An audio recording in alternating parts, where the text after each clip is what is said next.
Imagine for a second a life where the very thing that keeps you alive is also the thing that takes away everyone you love.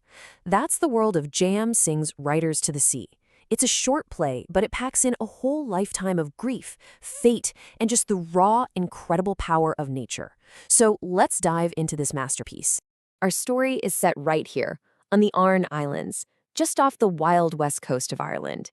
I mean, just looking at this, you can almost feel the isolation, right? The raw power of the Atlantic Ocean.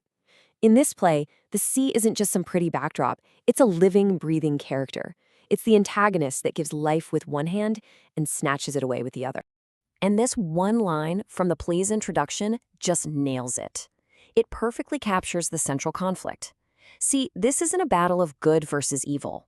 It's about humanity squaring off against a force of nature that's unstoppable and completely indifferent. This, right here, is the heart of the tragedy we're about to get into.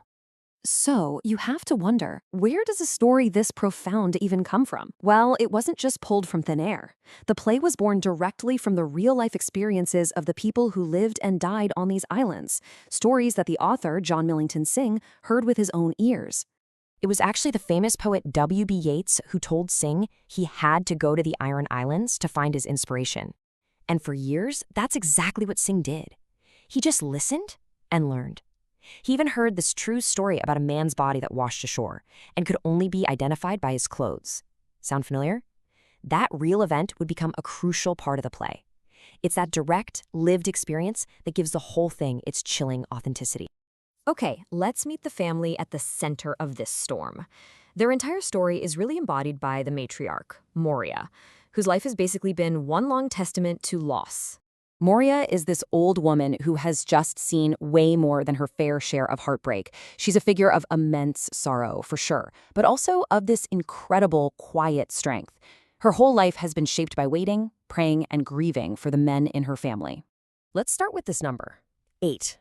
This is every man in her life she's had to fear for. A husband, a father-in-law, and 6 sons. A full, vibrant family. But by the time the play opens, this is how many of her sons have already been taken by the sea. This constant, grinding war with the ocean has already claimed most of her family, leaving behind just this hollow space of grief. And Moria's words here, they turn the natural order of the world completely upside down. Think about it.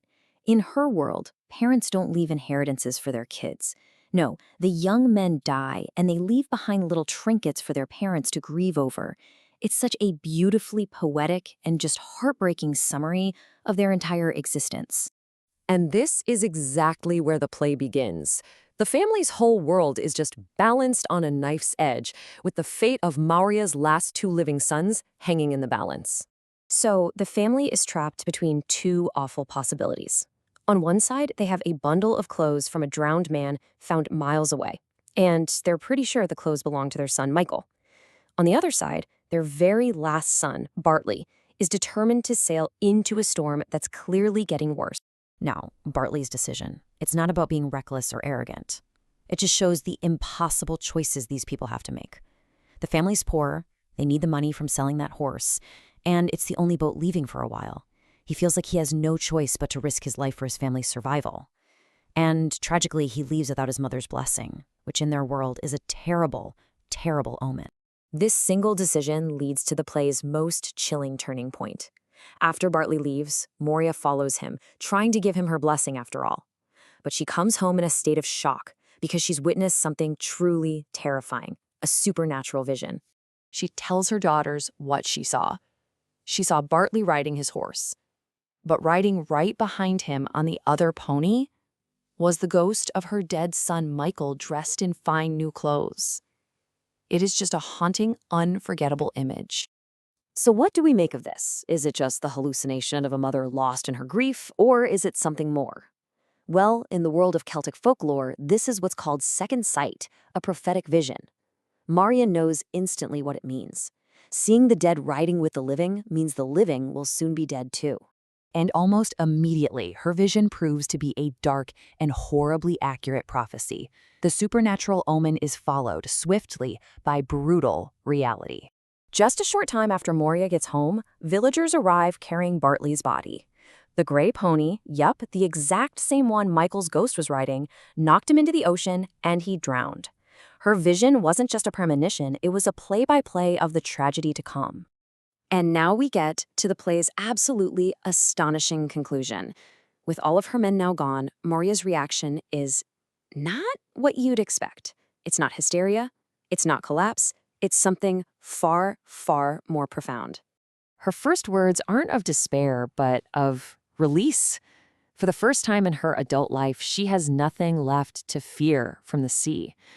The source of her greatest love and her greatest pain can't hurt her anymore.